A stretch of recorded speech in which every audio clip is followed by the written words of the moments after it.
Novel menikah saat SMA 147. Dari kejauhan bisa kulihat jelas, perempuan di sekelilingnya berbisik sambil diam-diam memperhatikan Brian. Bahkan ada beberapa orang yang melakukannya secara terang-terangan. Tapi dia sama sekali tidak terpengaruh akan hal itu. Kurasa ia sudah terbiasa dengan hal-hal semacam ini. Aku merasakan remasan kuat di lenganku. Aku menoleh ke arah Anne yang ternyata juga sedang memperhatikan Brian. "Oke, itu kakak kelas yang gue bilang," katanya sambil berbisik pelan. "Oke," panggil Anne masih berbisik. "Oke," panggil Anne lagi. Dia jalan ke sini, Ke. Astaga, gue harus gimana?" "Apa?" Sontak aku menoleh dan benar saja. Brian berjalan menghampiriku. Dia sedang cari mati rupanya. "Oke," kata Brian. Subscribe dulu ya. Saat sudah tidak terlalu jauh dariku. Kurasakan remasan Anne di sebelahku semakin kuat. Tuhan, bagaimana caraku menghilang dari keadaan ini? Aku melepaskan genggaman Anne dan memberi isyarat pada Brian agar mengikutiku. Tidak terlalu jauh, namun cukup agar tidak didengar oleh perempuan penasaran yang sedari tadi mencuri pandangan ke arah kami. "Lo lupa atau gimana sih, Bray?" hardikku dengan suara pelan. "Kan tadi kita..." "Gue cuma mau ngesini," balasnya tenang. Aku melihat apa yang dibawanya, buku tugas matematikaku. "Kok? Mungkin karena tadi lo buru-buru, jadi ini jatuh di mobil." "Oh," Brian benar. Jika bukan karena dia, aku bahkan tidak akan menyadarinya hingga saat ini. Bisa tamat riwayatku kalau tidak membawa buku itu. Hari ini ada tugas dari guru matematikaku yang terkenal dengan kegalakannya. "Makasih, Bray." Ia mengangguk. Suara gumaman di sekitar kami kembali mengingatkanku bahwa kami masih menjadi pusat perhatian.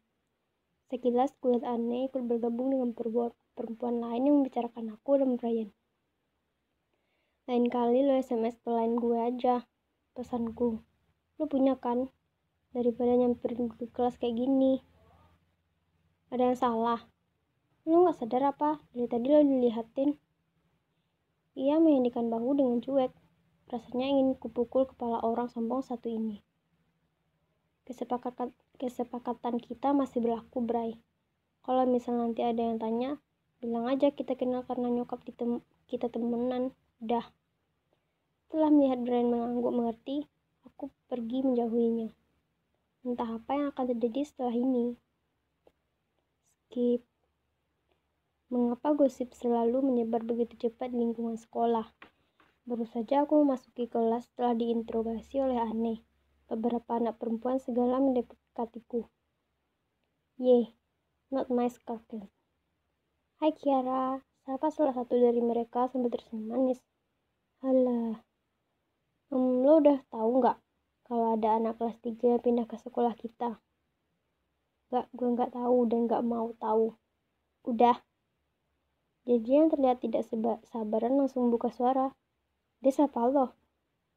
Wow, aku harus memberi tepuk tangan atas sifatnya yang to the point. "Kenalan doang," jawabku sebelum memberi senyum palsu kepadanya. "Kok bisa sih?" tanya Miranda dengan nada heran, seperti tak percaya. "Kesal karena aku mengenal lebih dulu daripada kau." "Dia kenapa pindah ke sini, Ke?" "Asik banget ya di lo, kenal sama Kak Brian." Kenalin gue lah. Dulu dia kakak kelas gue loh Pak SD. Tahu nggak sih, gosipnya dia pindah ke sini gara-gara suka bikin masalah di sekolahnya yang dulu." "Serius? Tapi dia kan masih tim basket." Suara melengking gadis-gadis ini mulai mencengkelkanku. "Kalian ngapain berdiri di sini?" tanya Bu Rita dari depan kelas.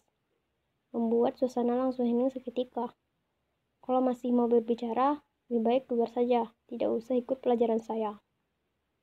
Untungnya aku segera duduk di salah satu kursi kosong terdekat saat mendengar suara Bu Rita. Dengan wajah meringis takut, satu persatu dari mereka pun mulai duduk di kursi masing-masing. Aku menghela nafas lega.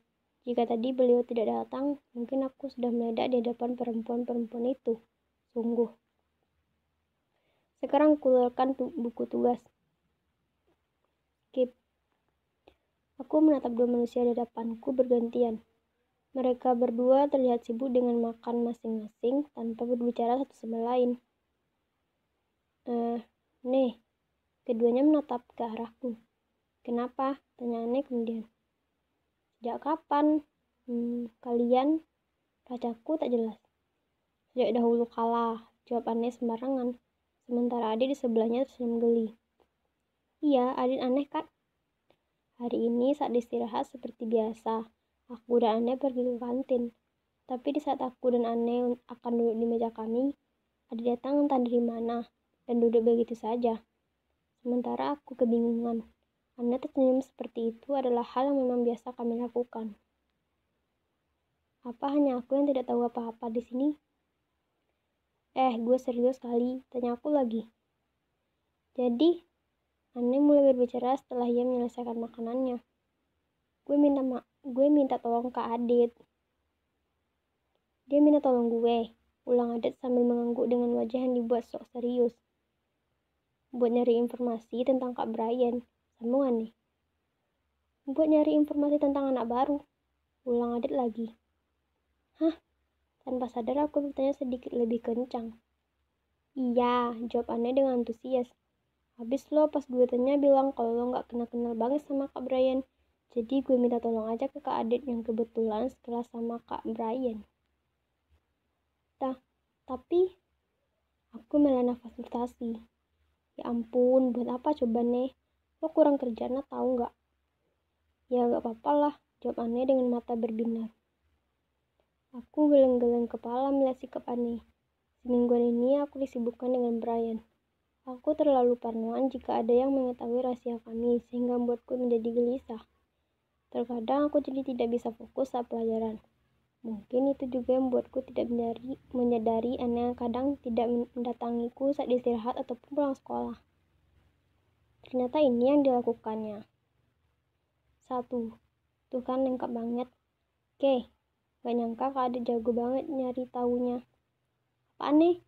Aku terlalu dalam pikiranku sehingga tidak mendengar apa yang dikatakannya. Itu alamat Kak Brian.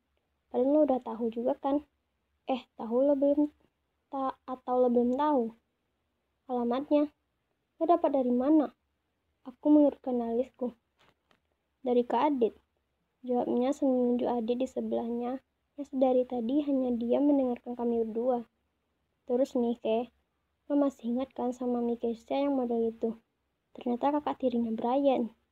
Terus sekarang dia lagi kuliah di Italia buat jadi koki. Sayang banget kan? Padahal dia cocok jadi model. Lo yang nyari semua ini, Dit? Tanyaku. Dia mengangguk. Dari mana? Ada deh, jawabnya sambil tersenyum.